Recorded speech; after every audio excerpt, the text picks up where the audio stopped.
Hi friends, അസാക്സുവലിന്റെ പുതിയൊരു വീഡിയോയിലേക്ക് എല്ലാവർക്കും സ്വാഗതം. ഇന്ന് നമ്മൾ ഓണസദ്യയിലെ മൂന്നാമത്തെ കറി ഉണ്ടാക്കാൻ പോവാണേ. ഉപ്പിലിട്ടത് മൂന്നെന്നാ പറയുന്നത്. അപ്പം മൂന്നാമത്തെ ഉപ്പിലിട്ടതാണ് നമ്മൾ ഇന്ന് ഉണ്ടാക്കാൻ പോണത്. ആദ്യത്തേത് ഇഞ്ചിക്കറി, രണ്ടാമത്തേത് നാരങ്ങാക്കറി, മൂന്നാമത്തേത് മാങ്ങാക്കറി. മാങ്ങാക്കറിയാണ് ഇന്ന് ഉണ്ടാക്കുന്നത്. എല്ലാവർക്കും മാങ്ങാക്കറി ഉണ്ടാക്കാൻ അറിയാം അല്ലേ? പക്ഷെ സദ്യക്ക് മാങ്ങാക്കറി ഒഴിച്ചുകൂട്ടാൻ പറ്റാത്ത വിഭവമായത് കാരണം ഉണ്ടാക്കിയല്ലേ പറ്റൂ. ഞാൻ ഓണസദ്യക്ക് വിളമ്പുന്ന വിഭവങ്ങൾ അതിൻ്റെ ക്രമം അനുസരിച്ച് ഉണ്ടാക്കി കാണിക്കാന്നാണ് പറഞ്ഞിരിക്കുന്നത്. അപ്പം നമ്മൾ അതിനനുസരിച്ച് ഉണ്ടാക്കി വരുമ്പോൾ മാങ്ങാക്കറി കൂടെ നമുക്ക് ഒഴിവാക്കാൻ പറ്റത്തില്ല. അപ്പം മാങ്ങാക്കറി ഞങ്ങൾ ആലപ്പുഴക്കാര് സദ്യക്ക് ഉണ്ടാക്കുന്ന വിധം ഒന്ന് കാണിച്ചു തരാം. ആലപ്പുഴക്കാരെന്ന് പറഞ്ഞാലും മാങ്ങാക്കറി പലയിടത്തും പല തരത്തിലായിരിക്കും ഉണ്ടാക്കുന്നത്.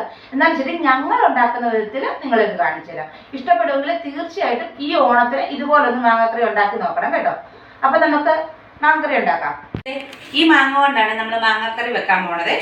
വലിയ ഭംഗിയൊന്നും കാണുമ്പോൾ ഇല്ല കേട്ടോ. നമ്മുടെ വീട്ടിൽ തന്നെ ഉണ്ടായ മാങ്ങയാ. ഇപ്പോൾ ലാസ്റ്റ് അവസാനമായിട്ട് ഉണ്ടായ മാങ്ങയാണേ.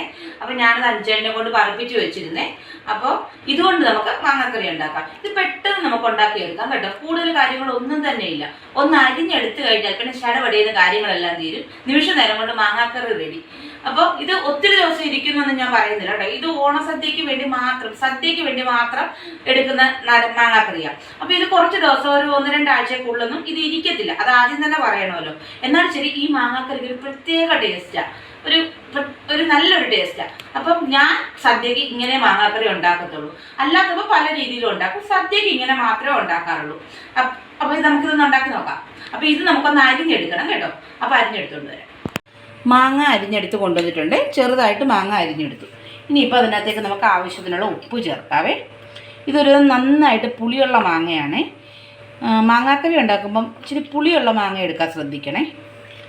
ചിലർക്ക് സ്വല്പം മധുരമുള്ള മാങ്ങയാണ് ഇഷ്ടം. പക്ഷേ ഞാനത് മൂന്നാമത് ഇടാൻ വന്നതാണ്, ഇട്ടില്ല. കാരണം ചിലപ്പോൾ കൂടിപ്പോയാലെന്നൊരു സംശയം.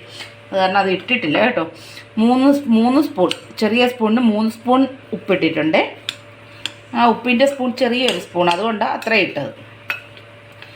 ഇനിയിപ്പം ഇതിനകത്തേക്ക് നമുക്ക് ഒരു നുള്ളു മഞ്ഞൾപ്പൊടി ചേർക്കാവേ. മഞ്ഞൾപ്പൊടി കൂടുതലാകരുത്. മഞ്ഞൾപ്പൊടി കൂടുതലായാൽ മഞ്ഞൾപ്പൊടിയുടെ ഒരു പ്രത്യേക ഒരു ടേസ്റ്റ് വരും.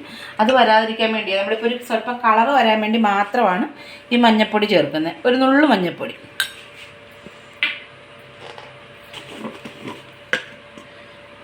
പിന്നെ ഞാൻ ചെറിയ സ്പൂണിന് 3 സ്പൂൺ മുളക് പൊടി ഇടുന്നുണ്ട്. അത് കാശ്മീരി മുളക് പൊടിയും സാധാരണ മുളക് പൊടിയും കൂടെ, എരിവുള്ള മുളക് പൊടിയും കൂടെ ചേർത്തതാണ്. അതുപോലെ തന്നെ ഒരു 1/4 സ്പൂൺ ഉലുവാപ്പൊടിയും കൂടെ ചേർക്കുന്നുണ്ട്. ഞാൻ ഇതിനകത്തേക്ക് ഒരു 1/2 സ്പൂൺ കായപ്പൊടി കൂടെ ചേർക്കുവാണ്. ഇനിയിപ്പോൾ നന്നായിട്ട് ഇളക്കി ഒന്ന് യോജിപ്പിച്ചെടുക്കണം.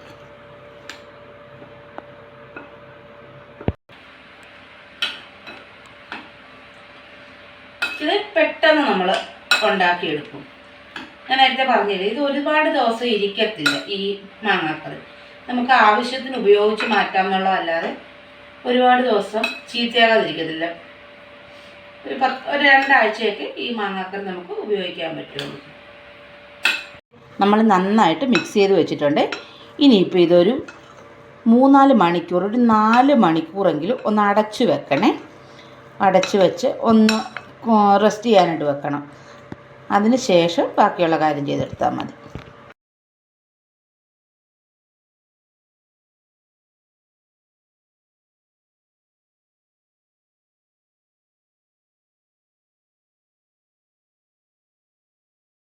അപ്പം നമ്മുടെ മാങ്ങ റെസ്റ്റ് ചെയ്യാൻ വെച്ചിട്ട് 4 മണിക്കൂർ കഴിഞ്ഞു കേട്ടോ. അപ്പോൾ ഇനി ഇതൊന്ന് നമുക്ക് തുറന്ന് നോക്കാം എങ്ങനെ ആയിന്ന്. വേണ്ട ഒരു വെള്ളം നമ്മൾ ഇട്ട് വെച്ചപ്പോൾ ഉള്ള പരുവം കണ്ടതാണല്ലോ. ഇപ്പോൾ ഒരു വെള്ളമൊക്കെ വന്ന് ഇങ്ങനായി കണ്ടോ. നല്ല വെള്ളം, സ്വല്പം വെള്ളമൊക്കെ വന്ന് ഇങ്ങനെ കുതിർന്ന പോലായി. 4 മണിക്കൂർ ഞാനിതിവിടെ റെസ്റ്റ് ചെയ്യാൻ വെച്ചിരിക്കുമായിരുന്നേ. ഇനിയിപ്പം ഇതിനകത്ത് ഉപ്പും മുളകും എല്ലാം പിടിച്ചിട്ടുണ്ട് കേട്ടോ. ഇനിയിപ്പം നമുക്ക് ഇതിനകത്തോട്ട് വേറൊരു കാര്യം കൂടെ ചെയ്താൽ മതി. അപ്പോൾ നമ്മുടെ മാങ്ങാക്കറി റെഡി. ഒരു പാത്രം അടുപ്പത്ത് വെച്ചിട്ടുണ്ട്. അതിനകത്തേക്ക് കുറച്ച് നല്ലെണ്ണ ഒഴിക്കുക കേട്ടോ. ഈ മാങ്ങാക്കറിക്ക് നല്ലെണ്ണ തന്നെ ചേർക്കണേ. വെളിച്ചെണ്ണയോ അല്ലെ മറ്റുള്ള ഓയിൽ, സൺഫ്ലവർ ഓയിലോ അങ്ങനെയൊന്നും ഉപയോഗിക്കരുത്. നല്ലെണ്ണ ചേർക്കുന്ന അച്ചാറുകൾക്ക് എപ്പോഴും ടേസ്റ്റ്.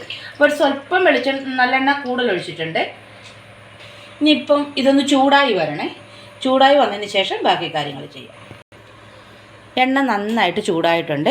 അപ്പം ഞാൻ ഈ ഗ്യാസിൻ്റെ ഫ്ലെയിം ഇച്ചിരി കുറച്ചിട്ട് നന്നായിട്ട് കുറച്ചിട്ടു. എന്നിട്ട് അതിലോട്ട് 1/2 സ്പൂൺ കായപ്പൊടി ചേർക്കുവാണേ. അതുപോലെ തന്നെ അതിൻ്റെ കൂട്ടത്തിൽ 1/4 സ്പൂൺ ഉലുവാപ്പൊടിയും കൂടെ ചേർത്തു. ഇനിയിപ്പോൾ നന്നായിട്ടൊന്ന് ചുമക്കൊന്ന് മൂത്ത് വരട്ടെ. കരിയാതെ ചുമക്ക മൂപ്പിച്ചെടുക്കാം നമുക്കിത്. നന്നായിട്ട് മൂത്തിട്ടുണ്ട്. അപ്പോൾ നമുക്കിത് നമ്മൾ റെഡിയാക്കി വെച്ചിരിക്കുന്ന മാങ്ങയുടെ കൂട്ടിലോട്ട് ചേർക്കാവേ.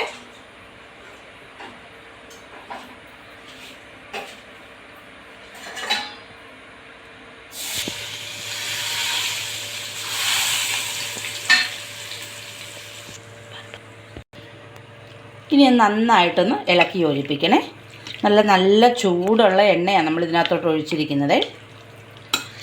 ആ കായപ്പൊടിയും ഉലുവാപ്പൊടിയും ഇട്ട് മൂപ്പിച്ചിട്ട് ആ എണ്ണ ഇതിലോട്ട് ഒഴിച്ചു. തണുക്കാൻ നമ്മൾ വെച്ചിട്ടില്ല, നമ്മൾ അതേപോലെ തന്നെ ഒഴിക്കുമായിരുന്നു കേട്ടോ.